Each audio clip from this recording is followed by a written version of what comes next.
So, dito naman, paano po tayo gumawa ng wave sa Photoshop. So, yung approach po sa Illustrator ay hindi po same dito po sa Photoshop. So, paano po yung ginagawa ko pag wave? Usually, gumagawa ako ng rectangle dyan na may fill color. Yun, yung stroke color is disabled. Yes. After that is, control to transform po, and then, I will go to warp. And then, i-warp ko lang siya. It depends only sa wave na gusto ko.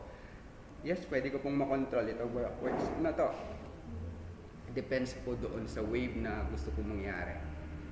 And then, next, nagagawin ko sa wave na to, i-duplicate ko na lang. Or copy. Yan, dadrag ko dito, magka-copy. And then, doon sa pinaka, yan, hide ko muna to. And then, hold control para mag-adjust siya ng konti doon. Mag-overlap. Right. Then pwede ko nang ilabas and then I will change this color. Yan o. So meron ka ng wave. Yan. May mga ibang strategy pa sila. Pwede pa nilang ito. Duplicate pa nila yan. Control to transform. Right click. Click horizontal.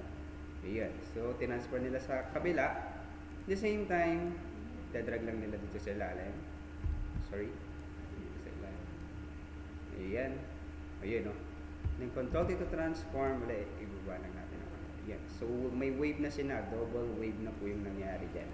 So usually pag nagsa-coloring po, ang ginagawa namin is gumagawa kami ng overlay. So effects, gradient overlay, usually para may konting Kasi dito sa gradient overlay, pwede mo makontrol yung kulay, yung dynamics po ng pagka-coloring. Kasi nga, pagdating kasi sa dynamics, mas maganda yun kasi nga, merong part na dark at merong part na light. Like example, I will choose the color red. So itong part na to ng slider natin is patungkol siya sa transparency or opacity of the color. Pagdating naman sa ibaba ng glider, it talks about the color itself. So pag dinouble click ko po ito, yan, papalitan ko ng color. Let's say ang color ko is motive red. The other part must be dark red. So ilalagay ko pa rin sa red, pero this part naka-dark red na siya. You know, para may dynamics pa rin yung coloring mo. At the same time, pwede mong makontrol yung pagka-linear niya. You know, nakita niyo po. At the same time, you can add more color sa portion na to. So I can add more dark here, double click, and then this part is dark again. You know, so makita mo yung dynamics po ng coloring natin, nandun pa rin siya.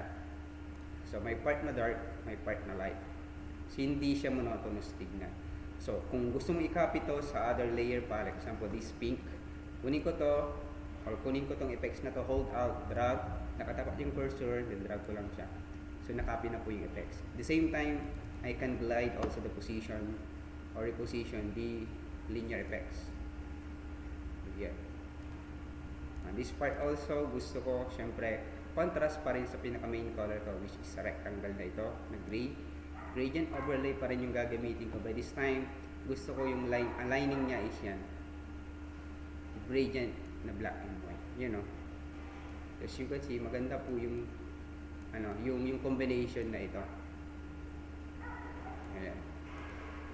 Well, depende pa rin yan kung gusto mong i-duplicate uli itong part na to, palitan mo to ng kulay, depende pa rin sa gusto mong mangyari. So hold alt drag, dinuplicate ko yung part na yan, lagay ko sa ilalim.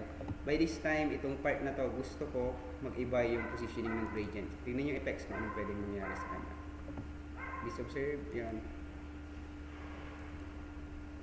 Di ba? Nagkaroon ng parang lining dyan. Di ba? So, gradient effects pa rin yung pwede natin gawin yan. So, try to reposition this one. Hold control. Then, pwede mo matweak yan. Itong part na rin to, hold control. Ayan o. So, may effects na pwede nating magawa dito sa wave ng Photoshop. Which is flexible siya. Unlike kay Illustrator. Pero depende pa rin sa approach. At depende sa pagkagamitan nyo. Kung ano yung gusto nyo mangyari. When it comes sa wave ng design. Okay? So, sana nakatulong ito. Panoorin nyo lang at sundan nyo. Thank you.